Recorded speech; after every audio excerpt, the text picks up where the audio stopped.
Hello friends, आज के इस वीडियो में हम सीखेंगे शब्द विचार, जिसमें हम शब्द की परिभाषा और शब्द के भेद जानेंगे।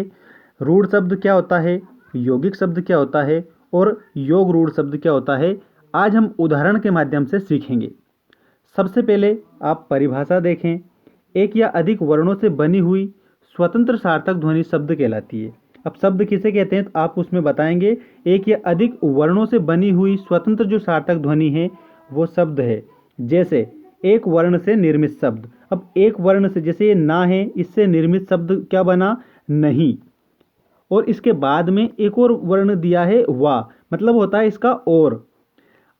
अनेक वर्णों से निर्मित शब्द। अब जो अनेक वर्णों से निर्मित जो शब्द हैं, जैसे कुत्ता, शेर, कमल, नयन, प्रसाद, सर्वव्यापी और परमात्मा, ये क्या है, अनेक वर्णों से निर्मित शब्द है। और एक वर्ण से निर्मित, जैसे ना से बना नहीं, वा मतलब होता है और, तो ये क्या है, एक वर्ण से बने हैं और ये अनेक वर्णों से बने हैं। तो एक या अधिक वर्णों से बनी हुई स्वतंत्र सार्थक ध्वनि क्या कहलाती है, शब्द कहलाती है।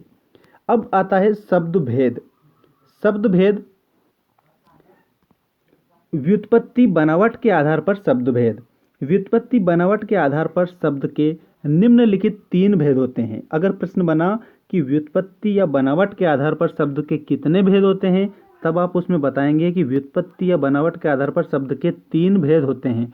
3 भेद हैं रूढ़ शब्द, यौगिक शब्द और योग रूढ़ शब्द। अब आपको ध्यान रखना है कि रूढ़ शब्द किसे कहते हैं, उसके बाद में यौगिक शब्द किसे कहते हैं और योग रूढ़ शब्द किसे कहते हैं, जो कि व्युत्पत्ति या बनावट के आधार पर शब्द के ये 3 भेद है।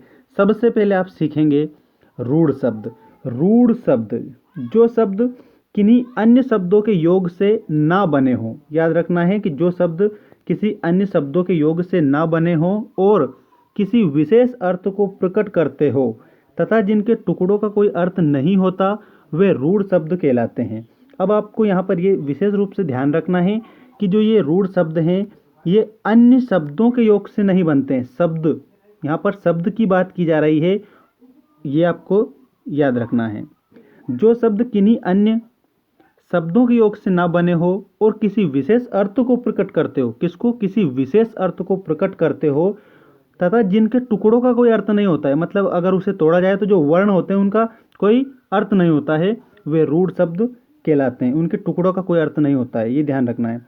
जैसे कल, अब इसे तोड़ा तो का, एक ये वर्ण अलग ही रहेगा और उसके बाद में रहेगा ये ला, सार्थक नहीं रहेगा। अब जैसे का और ला, ये विशेष रूप से एक शब्द बन जाएगा, तो कल बना। जैसे कल, पर, इनमें क, ल, प, र का टुकड़े करने पर, यहाँ पर ध्यान रखना, टुकड़े करने पर कुछ अर्थ नहीं है, सिर्फ वर्ण रह जाते हैं, अतः ये निरर्थक हैं।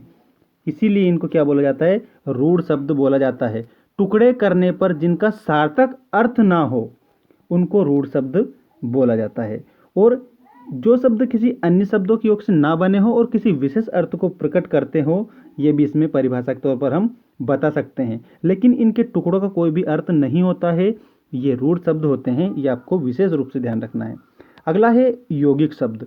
अब यौगिक शब्द किसे कहते हैं, ये आप देखें परिभाषा। यौगिक मतलब जैसे ही शब्द से ही जान सकते हैं कि ये योग से बना होता है, एक से अधिक शब्दों के योग से बना होता है, ये आपको इसमें ध्यान रखना है।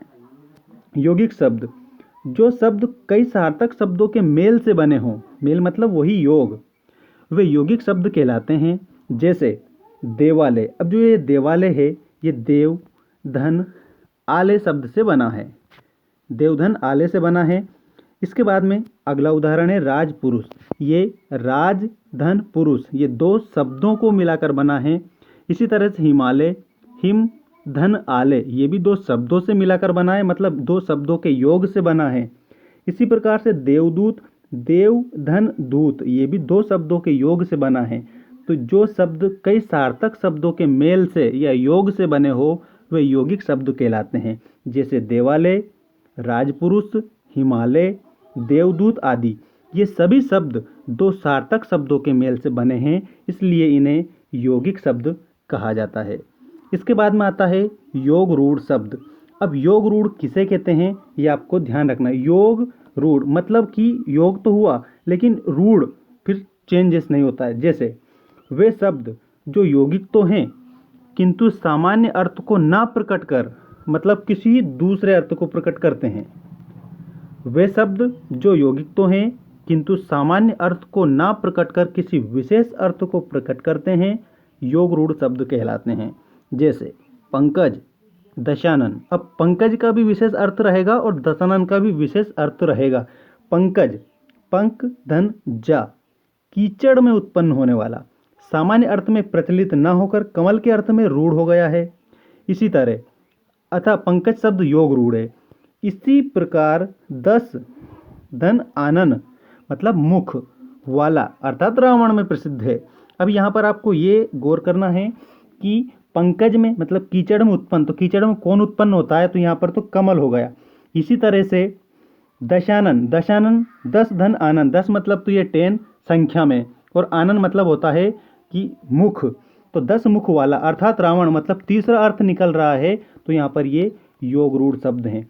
वे शब्द जो यौगिक तो हैं किंतु सामान्य अर्थ को ना प्रकट कर किसी विशेष अर्थ को प्रकट करते हैं, उन्हें योग रूढ़ शब्द कहते हैं। जैसे उदाहरण दिया पंकज और दशानन का। मैं उम्मीद करता हूँ कि आज का जो ये टॉपिक है आपको ज़रूर पसंद आया होगा। यदि आपको टॉपिक पसंद आया तो चैनल को सब्सक्राइब जरूर करें। आप यदि नए हैं तो धन्यवाद। जय हिंद, जय भारत।